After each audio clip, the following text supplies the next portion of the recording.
নারীদের হাত ধরে আরও একটি সাফল্য দেশের ক্রীড়াঙ্গনে।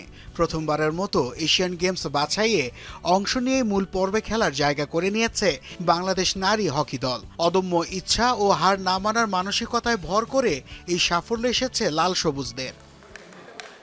আইরিন অর্পিতাদের দেখানো পথে ভবিষ্যতের জন্য নিজেদের তৈরি করছে মালিকা হাবিবারা। ষষ্ঠ থেকে নবম শ্রেণীতে পড়ুয়া এই শিক্ষার্থীদের আগামী দিনের জন্য তৈরি করছেন সাবেক অধিনায়ক মাকসুদ আলম হাবুল। পুরান ঢাকার আহমেদ বাওয়ানী একাডেমিকে ঘিরে লালন করছেন সেই স্বপ্ন।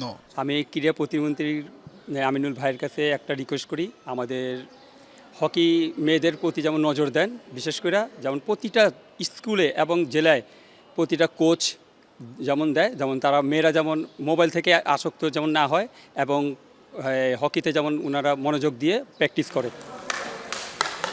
চোখে মুখে দুরন্তপনা ও বল নিয়ে ক্ষিপ্রতার খেলায় প্রতিনিয়ত নিজেদের গড়ে যাচ্ছেন কৃষ্ণা জেবারা। তবে স্টিক সহ খেলার অন্যান্য সরঞ্জামের অপ্রতুলতায় থমকে যেতে চান না তারা। দৃষ্টি আকর্ষণ করলেন ক্রীড়া প্রতিমন্ত্রী আমিনুল হকের। আমাদের ক্রীড়ামন্ত্রী যদি আমাদের প্রতি আরও ধ্যান দেন, আমাদের প্রতি আরও খেয়াল রাখেন আমাদের হকি মেয়ে টিমদের প্রতি, তাহলে একটু ভালো হতো। আমাদের স্টিকগুলোর অবস্থা অনেক খারাপ হয়ে আসতেছে আস্তে আস্তে।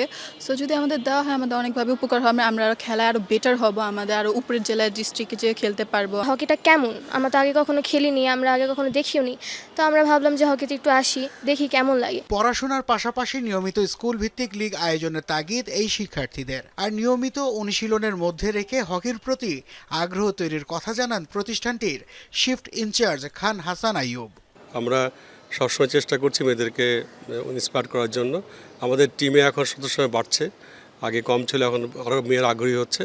ওদের এই সাফল্য দেখে আমাদের মেয়েদের মধ্যে একটা সৃষ্টি হয়েছে, উদ্দীপনা সৃষ্টি হয়েছে। হকিটা হচ্ছে প্রত্যেকটা স্কুলে যদি জোর দিয়ে মানে ট্রেনিং দেওয়া হয়, এটা আরও ভালো হবে, যাতে মেয়েরা আরও আগ্রহী হবে। গার্জেন যারা অনেক কষ্ট করে, ওদেরকে যদি আমরা কিছু দিতে পারতাম তো আমাদের কাছে খুব ভালো লাগতো। মেয়েদের হকির প্রতি জনপ্রিয়তা বাড়াতে সকল শিক্ষা প্রতিষ্ঠানে খেলাটিকে বাধ্যতামূলক অন্তর্ভুক্ত করার দাবি মাকসুদ আলম হাবুলের। না, আটকানো গেল না তাদের, আটকানো যাবেই বা কী করে? কেননা যাদের লক্ষ্য দেশকে নেতৃত্ব দেয়া, এশিয়ার গণ্ডি পেরিয়ে বিশ্বকাপে অংশ নেয়া, তাদেরকে কীভাবেই বা আটকানো যায়? নাসিফ শুভ, যমুনা স্পোর্টস, ঢাকা।